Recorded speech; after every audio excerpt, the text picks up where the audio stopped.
Around 2:30 a.m., a commercial night bus was heading toward Enugu, which initially took off from Lagos.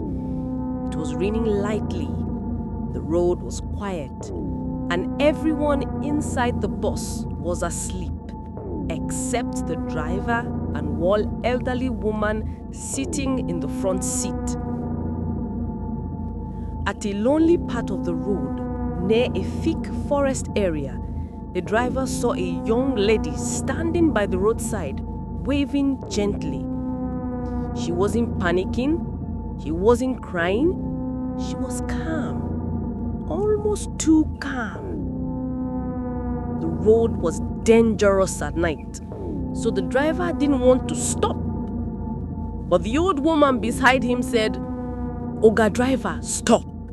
Somebody's daughter is stranded." Against his better judgment, he slowed down and stopped. The lady entered quietly. She wore a long gown soaked from the rain, but strangely she left no wet footprints on the bus floor. When the driver looked at her through the mirror, she was staring straight ahead, not blinking, not moving, not speaking. He asked how blessed she was going. No answer. The old woman tapped her gently. No response. But the strangest part, none of the other passengers woke up. Not one. It was as if the entire bus fell into a deeper sleep the moment she entered. After about 20 minutes, the driver looked again through the mirror. The girl was gone. Not like she got down, not like she moved, just gone. But her seat was still slightly pressed, like someone had just been sitting on it. The old woman beside him started praying under her breath. Her voice was shaking. The driver panicked and stopped the bus. He woke the passengers. None of them remembered stopping to pick anyone. Some swore the bus never stopped at all. But here's the thing. Under the seat where the girl had been sitting, they found something. A small, traditional waist bead, still wet, with a tap of coldness that didn't feel like rainwater. The old woman refused to touch it. Nobody did. They left it there on the road. The whole scenario was so shocked that the driver insisted they spend a night in the village they stopped by. The driver didn't sleep that night. His mind kept replaying the girl's blank face, the way she stared forward without blinking, the cold, wet bead under the seat, the silence that filled the bus. By morning, everyone was nervous. The old woman who had told him to pick the girl refused to go further on the journey.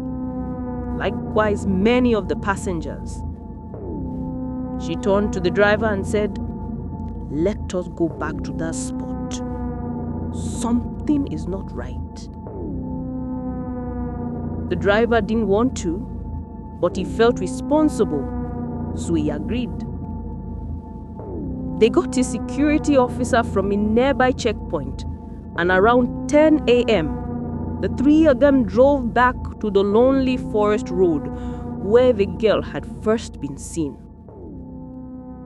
The rain had stopped completely. The sky was bright. Everything looked calm. Too calm. The driver parked exactly where he'd stopped the night before. At first, they saw nothing unusual. until the old woman pointed to the ground and said, "Look there. Somebody dragged something." The grass at the roadside was pressed down like a body had been lying there. And right beside it was something the driver had not noticed before. A small purse, half buried in the mud. The officer picked it carefully. Inside was an ID card, a transport ticket, a small mirror, and a folded piece of paper. The ID card was the shock. It belonged to a young woman who had died 2 weeks earlier in a road accident on that same route.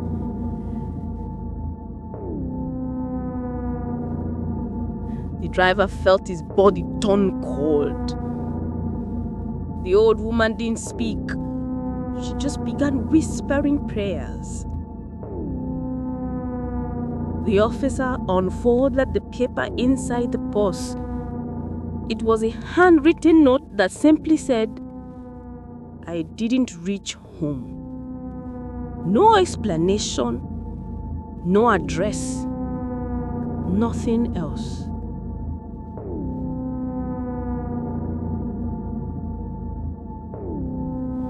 They stood in silence for almost a full minute. Finally, the officer placed the purse back into the forest, gently, as if returning something that didn't belong to the world of the living. He said, "Let the dead find their way." The old woman insisted they leave immediately. As they turned to go, the driver glanced at the back seat of his bus, the same seat where the mysterious girl had sat.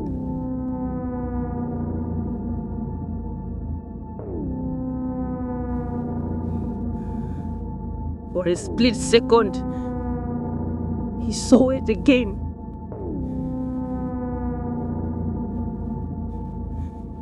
A wet mark. Just a small circle of moisture. As if someone had been sitting there only moments ago.